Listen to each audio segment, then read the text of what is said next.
Sabrina thought for a moment before she responded. She had to admit to herself that running away was her first instinct. Daphne, that monster was real. We can't fight that by ourselves. Even if we knew where he carried them off to, I don't think we could get them back. What are a 7-year-old and an 11-year-old going to do about a giant? You're almost 12, Daphne said, wiping her eyes on the sleeve of her fuzzy orange shirt. Besides, you heard Granny Rhoda. We're Grimms, and this is what Grimms do. We take care of fairy tale problems. We'll find a way to save Granny and Mr. Kenneth. How? With this, Daphne said, holding the old woman's handbag above her head. Sabrina took it from her sister and fumbled through it. Inside were Mrs. Grimm's keyring, the swatch of fabric the old woman had said came from a giant, books, a notebook, and a small photograph. Sabrina pulled it out. Mom and Dad, she said, as surprise raced through her. It was a picture of their parents, young and in love. Their dad had his hand on their mother's very pregnant stomach, and they were both grinning. Granny Rhoda stood next to them, beaming, while Mr. Kenneth was off to the side, stone-faced as ever. It had been more than a year and a half since Sabrina had seen a picture of her parents, and police had seized everything during the investigation and promised that when it was over, they'd get everything back. But when the cops gave up looking for her mom and dad, their promises faded away. Now Sabrina's bitterness toward her parents faded too. She held the snapshot as if it was a delicate treasure. It was evidence that her parents had existed, that at one time she and her sister had been part of a family. And it was obvious, seeing Granny Rhoda and her father standing side by side, where her father had gotten his warm brown face. She glanced at Daphne and saw that face in her sister as well. She looked at her father's blonde hair and recognized her own. Daphne had her mother's jet black hair. Sabrina had her high cheekbones and bright eyes. How could her mom and dad have walked away from their family? Proof that they should be together was right there in their faces. Daphne hovered over her sister to get a better view, tears still running down her cheeks. Sabrina turned the picture over.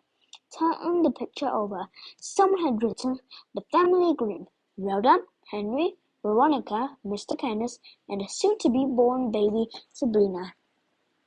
"Why did he lie to us about her?" Sabrina whispered as she tucked the family portrait safely into her pants pocket. "I don't know," Daphne answered quietly. "And what happens if we start to love her and she abandons us too?" the older girl asked, trying to hide the hurt in her voice. "Maybe she won't," Daphne said. "Maybe she'll just love us back." The little girl wiped her eyes and dug into Granny Rhoda's handbag. She pulled out their grandmother's giant key ring. "She wanted us to have these keys. She wants us to go home." "If we can even get home," Sabrina said to herself as a light caught the corner of her eye. She looked down the road. There were headlights approaching. The two girls got up from the log and brushed themselves off. "What should we do? Take out our tongues?" Daphne asked.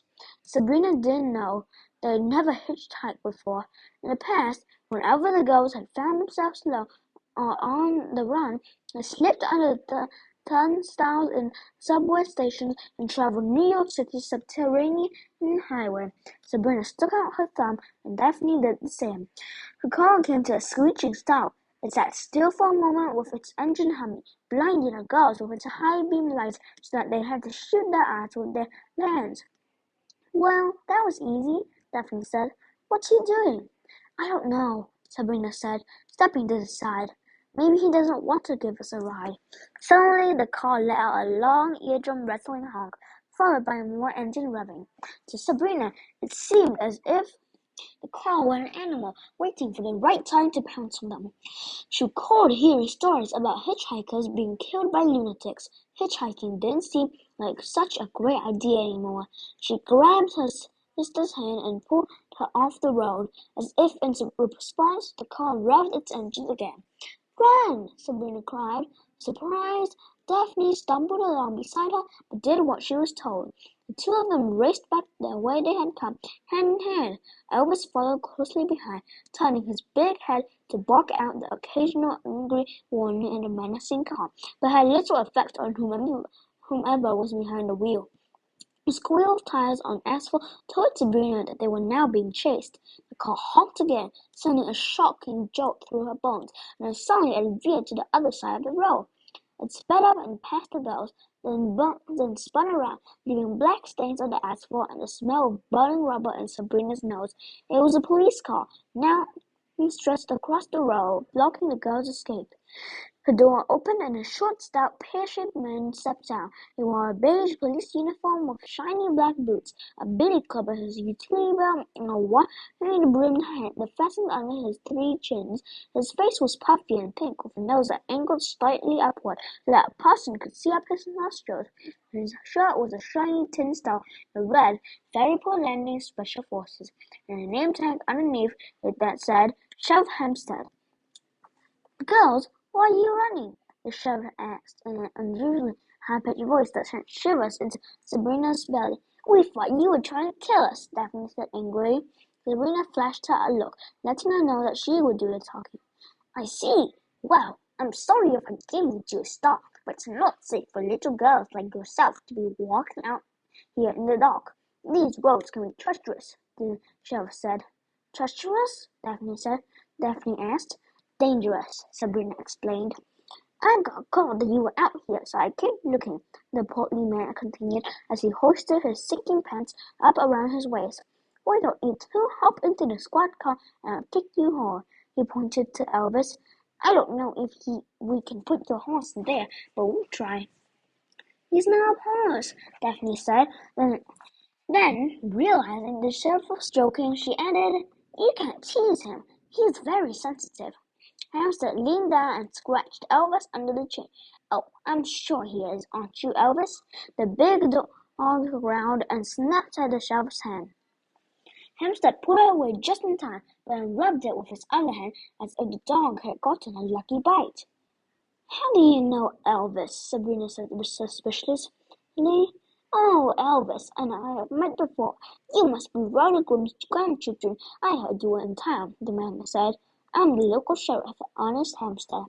"I'm Daphne," the little girl offered. Sabrina muttered. "So, do you two need a ride home, or are you trying to raise $1 million for the March of Dimes?" Sabrina nodded and Hamster opened the squad car back door. Elvis clumsily climbed in, and the sheriff shut the door behind him. Sabrina and Daphne walked around the car and got in on the passenger side of the front seat. Sheriff Hempstead squeezed and shifted his way into the car, breathing heavily as if carrying a great burden. He had left the keys in the ignition. Sabrina guessed so that he wouldn't have to fish them out of his tight pants. So as soon as he was settled, he started up the squad car and headed in the direction of Granny's house. "So, I assume you two have already concocted some elaborate scheme to get Granny and her friend back?" Hamster asked. The girls looked at each other, unsure of what to say. "So you know about this?" Sabrina asked, dumbfounded. "Yep," Sheriff Hamster said. "Hard to miss a 200-foot giant carrying grandmas away into the night, don't you think? I don't want you two girls to worry. Your Granny is a tough cracker. I've seen her in bigger jams than this one, and besides, she's got the entire Ferryport Landing Special Forces squad working on the case. I know you two have been trained for this kind of thing, but we like to take care of our problems here in Ferryport Landing." Daphne cupped her hand around Sabrina's ear. "Have we been trained?" she whispered. "I don't know what he's talking about," Sabrina whispered back. "Are you an ever after?" the little girl said, returning her attention to the sheriff. The sheriff looked over and winked a yes at Daphne. She squealed in delight. "Which one?" Suddenly, the squad car's CB radio crackled to life. "Hampstead! Sheriff Hampstead!" a man's voice fumed. It sounded oddly familiar to Sabrina. The sheriff seemed nervous. When he tried to pick up the handset, it fumbled in his sweaty hand before he finally got a hold of it.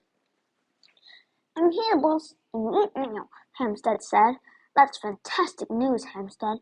Nice to know you can do something that's asked of you. If you can all, I picked up our little troublemaker about a half an hour ago and is sitting in a cell as we speak. So all I'm asking from you is to get those little trolls back to the mansion ASAP. I can't have any headaches running in tomorrow's festivities. Sabrina's heart froze, and as she looked at her sister, she saw the same horror reflected in Daphne's eyes. The voice on the police radio was Mayor Charming's. The car had come to a stop sign, and Sabrina knew they had to act. Daphne, do you remember that time Mr. and Mrs. Donovan took us to that 3-day Lammerby Cook-Off festival? Sabrina asked casually, hoping the girl would remember the crazy foster couple they had lived with for 3 weeks the previous year.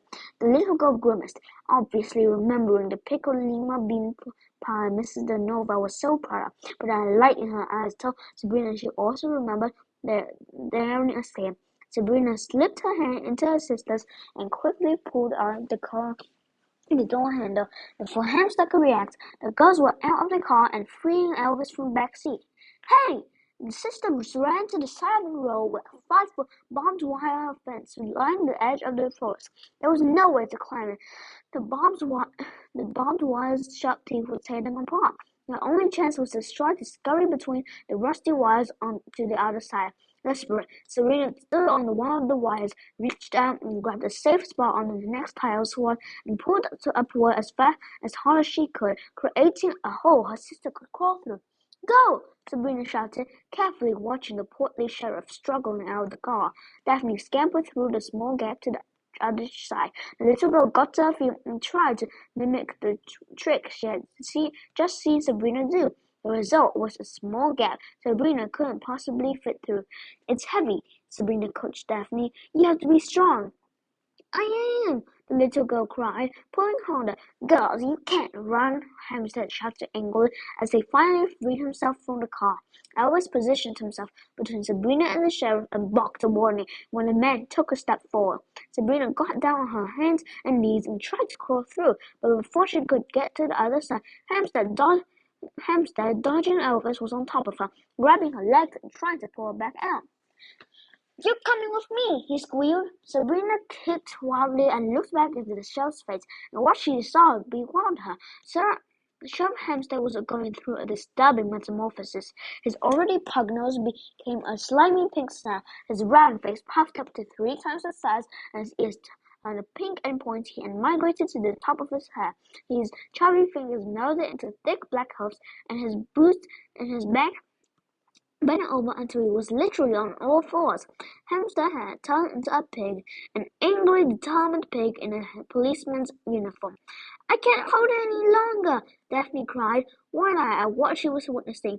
Sabrina kicked one more time and felt her foot sink into Hamster's gelatinous belly. His piggy face turned white and he fell onto his back, honking and gasping for air as his little legs flailed back and forth. Just as suddenly as he had changed to a pig, he changed back to a man. Daphne's arms gave out and the barbed wire came down on top of Sabrina, snagging her pants. Daphne vainly tried to lift it again, but the taut wire barely moved. What are we going to do? Daphne cried as Hamster staggered to his feet. He rushed through Sabrina, this time as a full man. Suddenly, Sabrina heard a series of notes, as if someone in the woods was playing a flute, followed by a buzzing sound that grew closer and closer. Sabrina peered through the trees nervously, remembering the music from the night before. They're coming, aren't they? Daphne said, and before she finished the question, a cloud of little lights zipped out of the forest and surrounded them. This time the lights didn't attack. Instead, they hovered as if waiting for instructions. Another note pierced the night air, and little lights burst into action, perching on the barbed wires and Sabrina caught air, and with a flutter of wings, pushing at the lowest wire and pulling the other one up, creating a hole big enough for Sabrina to scamper through. When she got to the other side, the little lights let go of their wires. Hamster, trapped on the other side of the fence, squealed in frustration and searched for an opening. He went back and forth, huffing and grunting, but found nothing that would allow his human or pig form to pass. Desperately, he got to his hands and knees and tried to squeeze through the wires, and that's when Elvis made his move.